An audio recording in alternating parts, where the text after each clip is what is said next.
أعوذ بالله من الشيطان الرجيم. بسم الله الرحمن الرحيم. الحمد لله والصلاة والسلام على خير خلق الله سيدنا محمد وآله وصحبه ومن والاه. نستكمل حلقات الصحابة The Giants, and tonight مع حكيم بن حزام. حكيم بن حزام بن خويلد أبوه حزام بن خويلد أخو السيدة آمنة السيدة خديجة بن خويلد زوج النبي صلى الله عليه وسلم. He was very close to Nabi sallallahu alaihi wasallam. He was close to him in age. He was a little bit older than him, like 5 years older than the Prophet sallallahu alaihi wasallam. They kind of grow up together. وكان بينهما ألفة. He used to love Nabi sallallahu alaihi wasallam so much, and Nabi sallallahu alaihi wasallam also loved him. They were like best friends. And we mentioned that he was the first wife of Nabi sallallahu alaihi wasallam, Sayyida Khadija. She was his aunt. ازدادت العلاقة بعد القربة بعد يعني مناسب النبي صلى الله عليه وسلم خاصة هو من أصهاره يعني. The relationship becomes even stronger. But subhanallah, when the Nabi صلى الله عليه وسلم became a prophet, it was expected that people who know him the best, his best friends, they knew everything about him, they would be the first people to accept Islam. لكن الهداية هي لله عز وجل. أولا وأخيرا. Guidance is all in the hand of Allah, for Allah subhanahu wa ta'ala. He guides يهدي من يشاء ويضل من يشاء. He guides whomever He wants, and subhanallah, He leaves astray whomever He wants. لم يهتدي أو لم يقبل الإسلام إلا بعد 20 عام في عام الفتح عام 8 هجري. After 20 years, it took him 20 years to accept Islam. يعني he himself, after he accepted Islam, he didn't know how did all of these years pass like this without him accepting Islam. Because Islam makes sense. Islam is not something hidden. It's not something to be, to cause confusion for smart people. And he was a smart person.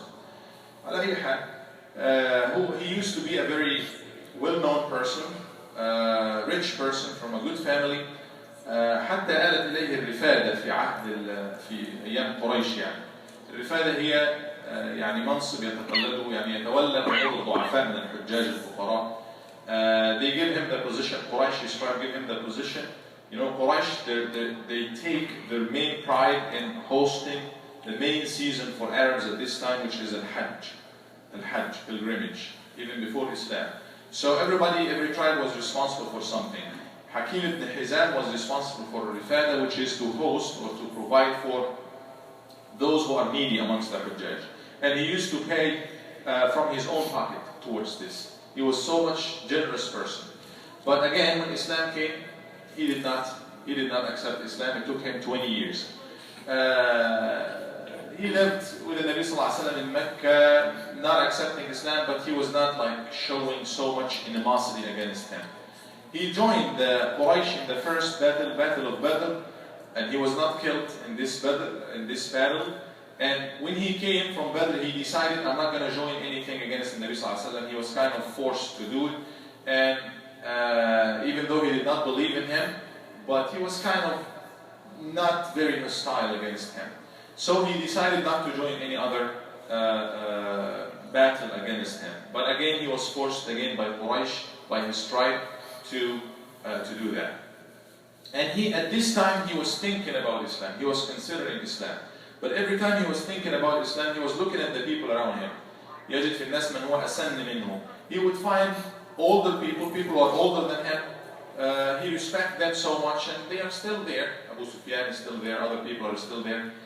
And he talked to his son later on after accepting Islam. His son found him crying so badly, and he said, why? He cried, you have accepted Islam and everything is fine. He said, well, I cry because so many chances came to me and I lost a lot of good things. Allah rescued me in the day of Badr. I was not killed, so Allah gave me another chance. But it took me so many years after that. So many opportunities escaped me to accept Islam early with Muslims and support the Prophet and gain all of these, people who joined later will not be like the people who were there from day one. They got all the persecution. So he was regretting so much that this thing happened to him. And Nabi sallallahu alaihi wasallam, when it was Fath Makkah and he came from Medina at the 8th year after Hijrah, he يعني النبي صلى الله عليه وسلم thought very good of him. He hoped for 4 people, and actually he said one hadith about them. He said, قال إني لأربأ بهؤلاء الأربعة عن الشرك عتاب بن أسيد. And he mentioned amongst the 4 people, he mentioned 4 names, and he said, those people really, it's not fit for them to be mushrik. They should be Muslims, and I hope that Allah will make them Muslims somehow. He mentioned Hakeem ibn Hezaam amongst them, and all of them, all the 4 of them became Muslims after that. Hakeem ibn Hezaam accepted Islam one day before Fath Mecca, as the Nabi Sallallahu Alaihi Wasallam was in the borders of Mecca. And the Nabi Sallallahu Alaihi Wasallam also, just like what happened with Abu Sufyan, gave him some kind of a gift or something to honor him. He said, whoever stays at his home, he is safe. Whoever goes to the Haram, Masjid, al-Kaaba, he is safe. Whoever makes it to the house of Abu Sufyan, he is safe. And whoever makes it to the house of Hakeem ibn Hizam, he is safe. Something, to honor him.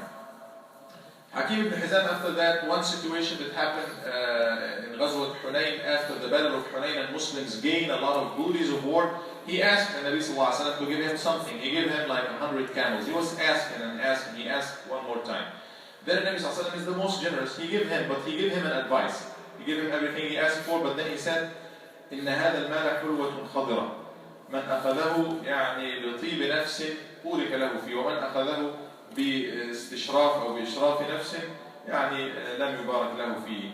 He gave him the example يعني or the advice not to ask, and he said this money is something that, like, if you take it with yourself full of contentment, not like looking at it and really after it, if you take it with your heart, with your soul, being rich with qana'ah, Allah will bless it for you. But if you keep asking and you look at it and nothing will satisfy you, فَتَكُونُ كَالَّذِي يَأْكُلُ وَلَا يَشْبَعُ. It will be like you, somebody who is eating and he will never get to the full, if that's what you're desire for. قال يعني, he swore by Allah, he said, Ya Rasulullah, by Allah, I'm not going to ask anybody anything after that. And he fulfilled his promise. He did not ask anybody anything after that. Even in the time of Abu Bakr as-Siddiq radiallahu anhu, in the time of Abu Bakr, تعالى يا شيخ. In the time of Abu Bakr as-Siddiq radiallahu anhu, everybody used to get a salary. So he was offering him his salary, but he refused to take it. In the time of Umar, he refused to take it too. And Umar said, he made it like an announcement. He said, be my witness that I am offering him his money. So he refused to take it. This is money coming to him from the state, from the Muslim state. He refused to take anything from anybody after that to fulfill his promise to Nabi Sallallahu Alaihi Wasallam. And he also tried his best to make up for all the opportunities that he missed. So we said he was a rich person. He was spending so much money. He bought, part of his property in Mecca was Darun Nadwa. Darun Nadwa is the place where Quraysh used to meet to make the planning against Islam. That was like the assembly, the house, the senate or something for Quraysh. And it is something like it's a historic, monument that if somebody has it, that's like Sharaf Quraysh, كما كانوا يسمونه. This is the honor of Quraysh. But he decided to sell it.